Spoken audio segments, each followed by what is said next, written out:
The story really is, and what I'm attracted to about Grudge Match is that it's a story about second chances. Not just second chances in two fighters' careers, but second chances, more importantly, in relationships that they left by the side of the road 30 years ago. As much as Razor says, forget it, even after spending a night in jail with Kid, by the time he gets back to the shipyard and realizes he's been laid off, and with the bills mounting and knowing the situation with Lightning and that he's the only person who's taking care of him, he has no choice but to say yes.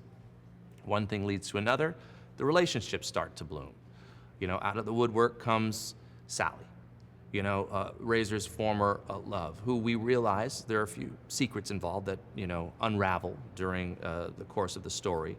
And we start to learn what happened. You know, and the dust comes off and the rust wears away, and we realize that there are two people who really still kind of care for each other. And it's an interesting story to see how they might come back together during the course of this training. We learn that Kid has a son who he never met. And we don't know who his mother is. That's a secret that comes out. But he has to learn to deal with the fact that he is an aging Lothario, but he's really a grandfather now and a father. And he has to learn, or he has to choose whether or not he's going to act like one instead of the jerk alcoholic Lothario that he has become. So both of these guys are going to their version of Oz, looking for what is going to complete them.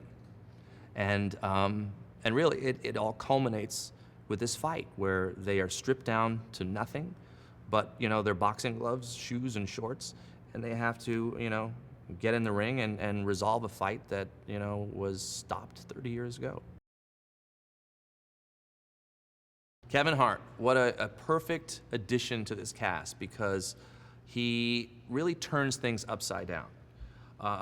Originally, we, you know, had in mind that Dante would be played by an older guy.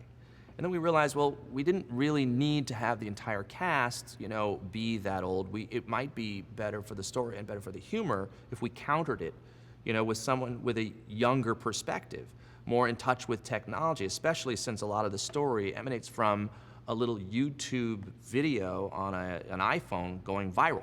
These are all things that a person, you know, in their 60s may not understand. You know, they may be still back in the BlackBerry days or a dial-up for all we know. So that kind of guy with that level of humor and that biting also we knew would just contradict perfectly Alan Arkin's sense of humor. And once we saw those two guys at the table read together, we knew we had to invent more scenes with the two of them together because they were just gold.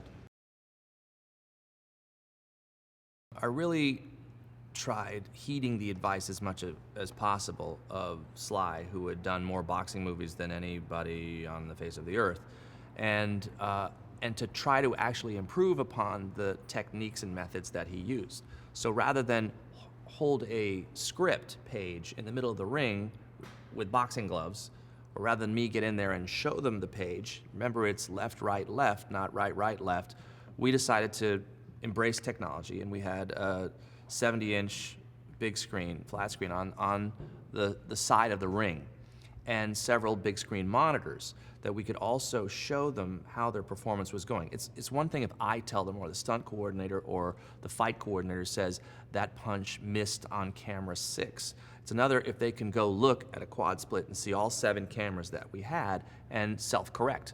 Got it. I know what I need to do. It also helped the camera operators know I got to move a little to the left to get that punch better over here.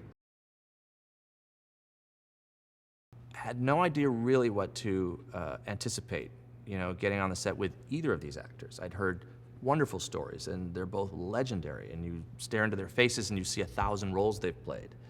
But the amazing thing about both actors, I have to say, absolutely, was their ability to basically play ball with whatever I threw at them. There was not one moment that either of them hesitated, whether it was drinking a glass of raw eggs on take 2 because take 1, Sly laughed. And I said, I can't use it.